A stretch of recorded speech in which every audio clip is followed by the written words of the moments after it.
بسم اللہ الرحمن الرحیم۔ تمام دیکھنے اور سننے والوں کو حافظ محمد نوید کی طرف سے السلام علیکم ورحمۃ اللہ وبرکاتہ۔ آج ہم آپ کی خدمت میں حضرت عمر رضی اللہ تعالی عنہ کا ایک بہت ہی دلچسپ قصہ لے کر حاضر ہوئے ہیں۔ حضرت عمر رضی اللہ تعالی عنہ کے دور خلافت سن 18 ہجری میں پورے جزیرہ عرب میں ایسا قحط پڑا کہ کھانے پینے کی چیزیں قیمتاً ملنا بھی مشکل ہو گئیں۔ کسی قیمت پر بھی سامان نہیں ملتا تھا۔ فاقوں کی شدت کی وجہ سے لوگ انتقال کر رہے تھے۔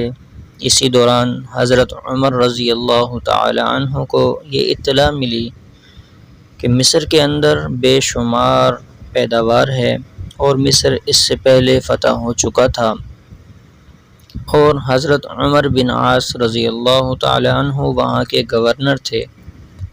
حضرت عمر رضی اللہ تعالی عنہ کے دل میں خیال آیا کہ مصر کے گورنر کو خط لکھا جائے۔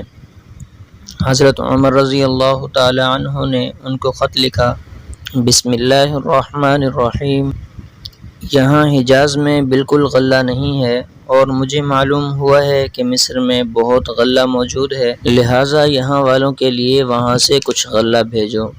مصر کے گورنر نے جب یہ خط پڑھا اور انہوں نے جواب میں تحریر فرمایا کہ آپ مطمئن رہیں، میں اتنا بڑا قافلہ غلے کا بھیجوں گا کہ اس کا پہلا اونٹ مدینہ کے اندر اتر رہا ہوگا اور آخری اونٹ مصر کے اندر لد رہا ہوگا۔ مصر اور حجاز کا 1 مہینے کا راستہ تھا، جو اس زمانے میں اونٹوں کے ذریعے طے کیا جاتا تھا۔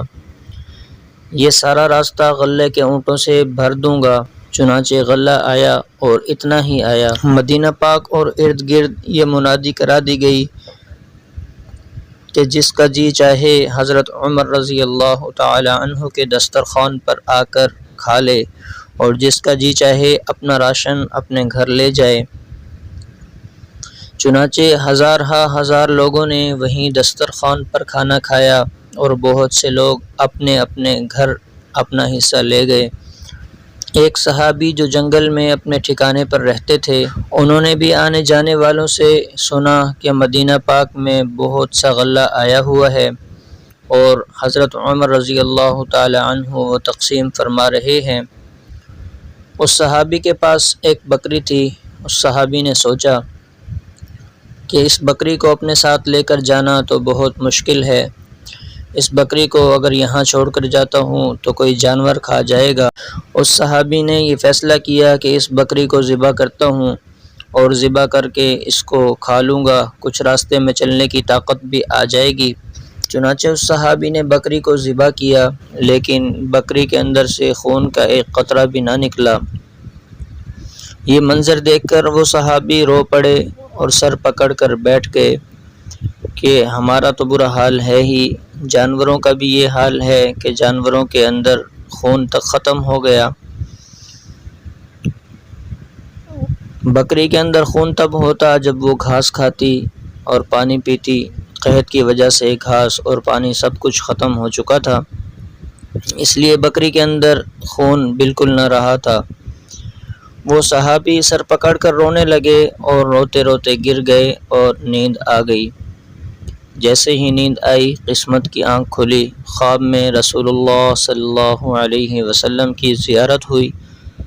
انہوں نے خواب میں دیکھا کہ رسول اللہ صلی اللہ علیہ وسلم تشریف لائے اور فرمایا کہ عمر رضی اللہ تعالی عنہ کے پاس جاؤ اور میری طرف سے سلام کہہ دو، اور کہہ دو کہ اے عمر، تو بڑا عقل مند تھا، تیری عقل کو کیا ہو گیا۔ یہ صحابی گرتے پڑتے مدینہ طیبہ پہنچ گئے اور حضرت عمر رضی اللہ تعالی عنہ کے دروازے پر دستک دی اور کہا رسول اللہ صلی اللہ علیہ وسلم کا قاصد اجازت طلب کرتا ہے۔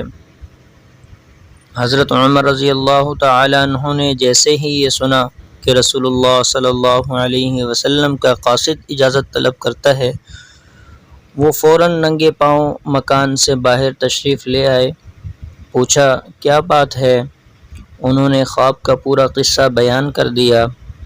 حضرت عمر رضی اللہ تعالی عنہ سن کر کانپنے لگے اور کہنے لگے کہ ضرور مجھ سے کوئی غلطی سرزد ہوئی ہے۔ حضرت عمر رضی اللہ تعالیٰ عنہ نے اس وقت کے تمام بڑے صحابہ کرام کو اپنے پاس بلایا اور فرمایا کہ میرے بھائیوں، بار بار میں تم سے یہ کہتا رہا کہ اگر مجھ سے کوئی غلطی، کوئی بھول چوک ہو جائے تو ضرور مجھے متنبہ کر دیا کرو، مگر تم لوگوں نے مجھے متنبہ نہیں کیا۔ میرے آقا جناب محمد صلی اللہ علیہ وسلم نے مجھے یہ پیغام بھیجا ہے، بتاؤ مجھ سے کیا غلطی ہوئی ہے؟ صحابہ رضی اللہ عنہم نے کہا کہ ہماری سمجھ میں تو ایسی کوئی غلطی نظر نہیں آ رہی۔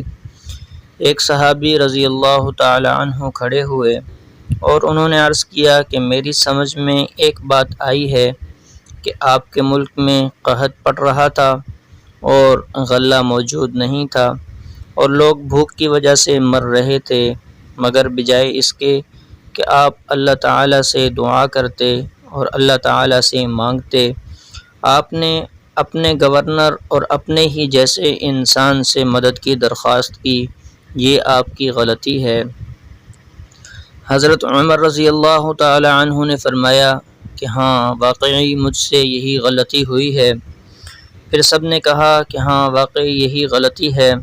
حضرت عمر رضی اللہ تعالی عنہ اسی وقت اللہ کے حضور گڑ گڑانے لگے اور گڑ گڑا کر دعا مانگی، اپنی خطا کی معافی چاہی۔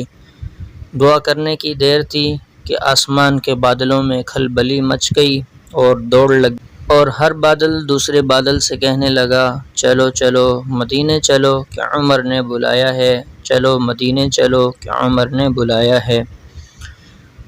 امید کرتا ہوں کہ آپ کو آج کا ہمارا یہ واقعہ پسند آیا ہوگا، تو اس کو لائک کیجئے، شیئر کیجئے اور چینل کو سبسکرائب کیجئے۔ Thanks for watching. السلام علیکم۔